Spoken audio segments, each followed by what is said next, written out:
बहुत समय पहले की बात है।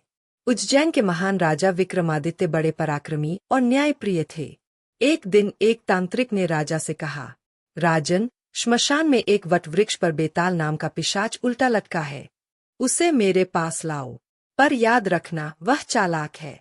तुम्हें कठिन प्रश्न पूछेगा।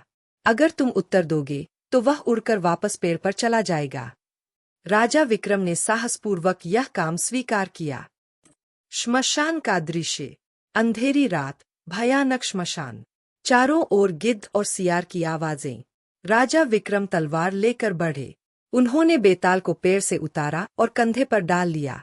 बेताल बोला, राजा, मैं एक कहानी सुनाता हूँ। उत्तर देना तो मैं वापस पेड़ पर चला जाऊंगा।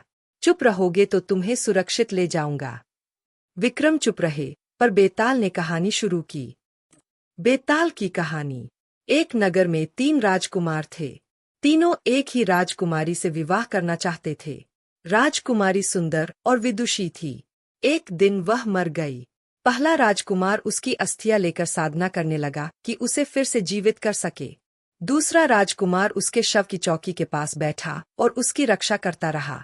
तीसरा राजकुमार दुनिया छोड़कर साधु बन गया। कुछ समय बाद पहला राजकुमार अपनी तपस्या से उसे जीवित करने की विद्या सीख लाया। राजा विक्रम।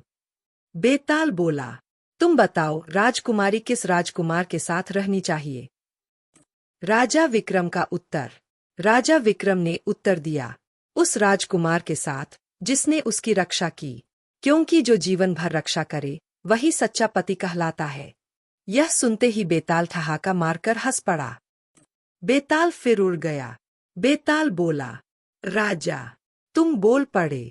अब मैं फिर पेड़ पर चला और वह हवा में उड़ गया और फिर से वटवृक्ष पर जा लटका। फिर से यात्रा। राजा विक्रम फिर श्मशान में गए।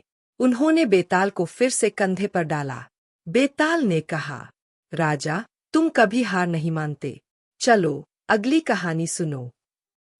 इस तरह राजा विक्रमादित्य और बेताल के बीच कई रातों तक यही क्रम चला। हर बार बेताल कहानी सुनाता और सवाल करता। राजा विक्रम की बुद्धि, धैर्य और साहस की परीक्षा होती रही, पर उन्होंने हार नहीं मानी।